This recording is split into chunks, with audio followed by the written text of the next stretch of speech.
जय जगन्नाथ सांग मैंने वेलकम करुच्ची मो यूट्यूब चैनल प्रश्नपत्र को चलते आज सुंदर सुंदर प्रश्न उत्तर वीडियो स्टार्ट करनबा। आज प्रथम प्रश्नटी होची राज्यपाल हेबा पई सर्वनिम्न बयस केते हेबा आवश्यकता। Option A 30, option B 21, option C 25, option D 35।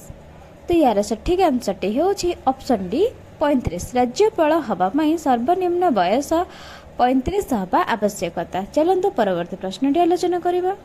2 number प्रश्नटी हेउछि sarpanch हेबा पई सर्वनिम्न बयस केते हवा आवश्यकता।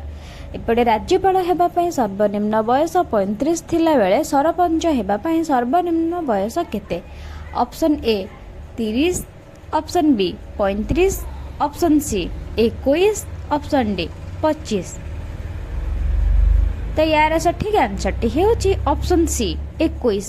सरपंच हेबा पई सर्वनिम्न बयस 21 हवा आवश्यकता।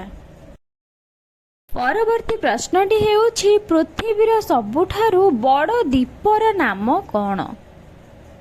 Option A Switzerland, option B Iceland, option C Greenland, option D Netherland.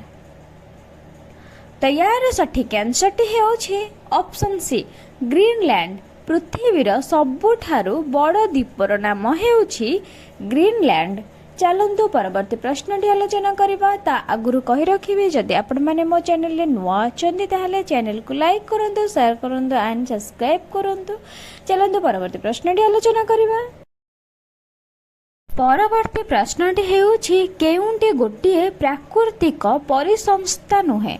प्रायतः ये क्वेश्चन 7 क्लास रो परिवेश रु ही आसी अछि। केउंडी गोटिए प्राकृतिक परिसंस्था नुहे। ऑप्शन ए मरुभूमि, option B aquarium, option C गछ। प्राकृतिक परिसंस्था नुह माने केउ गोटिक प्रकृतिर जिंस नुहे। केउडी मरुभूमि नुह, गछ मध्य नुह, तो केउंडी एक्वेरियम। एरा सठिक आंसर हेउची ऑप्शन बी एक्वेरियम। ठीक अच्छे, यहाँ एक्वेरियम गोटे प्राकृतिक परिसंस्था नुह, प्रकृति से सृष्टि है ना, तो सैटा गोटे कृत्रिम जिनस माने मनुष्य माने ही सेटा को तैयारी करछन। तो सठिक आंसर होउची एक्वेरियम। ठीक अच्छे।